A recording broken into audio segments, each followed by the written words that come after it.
Kung breeder ka na nagsisimula pa lang o may ilang taon nang nag-aalaga ng manok panabong, baka ginagawa mo rin ang mga pagkakamaling to.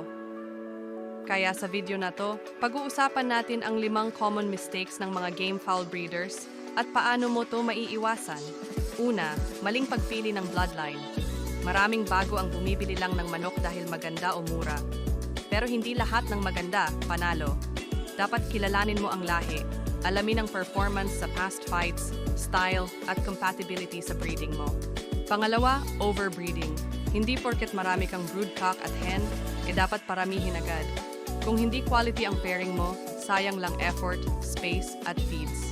Tandaan, quality over quantity. Pangatlo, maling pakain. Iba ang feeding ng chicks, stags, at battlecocks. May tamang timing at nutrients na dapat i-adjust. Huwag basta-basta sundan ang nakikita sa Facebook.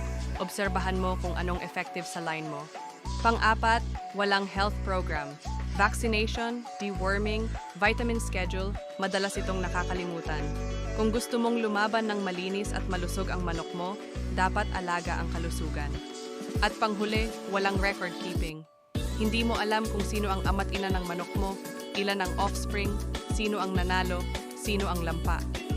Importante ang tracking para mapalago ang sariling bloodline mo. Ilan sa mga tuba ang ginagawa mo ngayon? Huwag mag-alala, lahat naman tayo nagsimula sa wala. Ang mahalaga, natututo tayo. Kung gusto mo pa ng tips at breeding guides, like and follow para updated ka sa next video.